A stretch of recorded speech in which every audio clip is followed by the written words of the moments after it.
वज़ीर आज़म के मुताबिक सरकारी मुलाजमत तबाही का रास्ता है और अब इस तबाही को रोकने की बजाय हुकूमत ने सरकारी मुलाजमीन को ही तबाही की जानिब धकेल दिया है। हुकूमत ने सरकारी मुलाजमीन की तनख्वाहों में सालाना इजाफे और पेंशन खत्म करने का मंसूबा तैयार कर लिया है। ये मंसूबा IMF से $6 अरब का प्रोग्राम बहाल कराने के लिए तैयार किया गया है।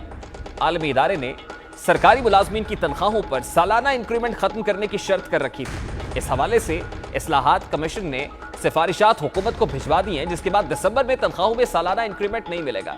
नए पे रूल्स के मुताबिक बुनियादी पे स्केल पर तैनात मुलाजिम रिटायरमेंट तक इसी बुनियाद पर तनख्वाह पर रहेंगे।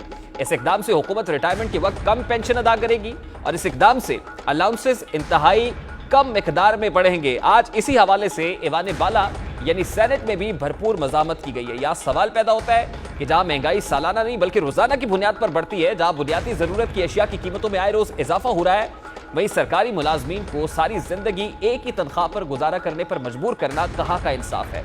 मेरे रियासत सरकारी मुलाजमत महज फूलों की सेज नहीं है। ये आरामदेह कुर्सी और पेंशन का लालच नहीं है, बल्कि सारी जिंदगी कनात पसंदी और अपने काम से इखलास का अहद वफा भी है, जिसे ये सरकारी मुलाजिम निभाते हैं। हुकूमत उनकी तनख्वाहों में मामूली इजाफा करके एहसान जतला देती है, लेकिन आज तक कभी इनकी तनख्वाहों में महंगाई की शरह के हिसाब से उस तनासुब से इजाफा नहीं हुआ है और दर्जा चहारम से लेकर 22वें ग्रेड तक का सरकारी मुलाजिम अपनी तनख्वाह में बड़ी मुश्किल गुजारा करता है। जहां वज़ीर आज़म पाकिस्तान ये कहते हैं कि 2 लाख में गुजारा करना बहुत मुश्किल है।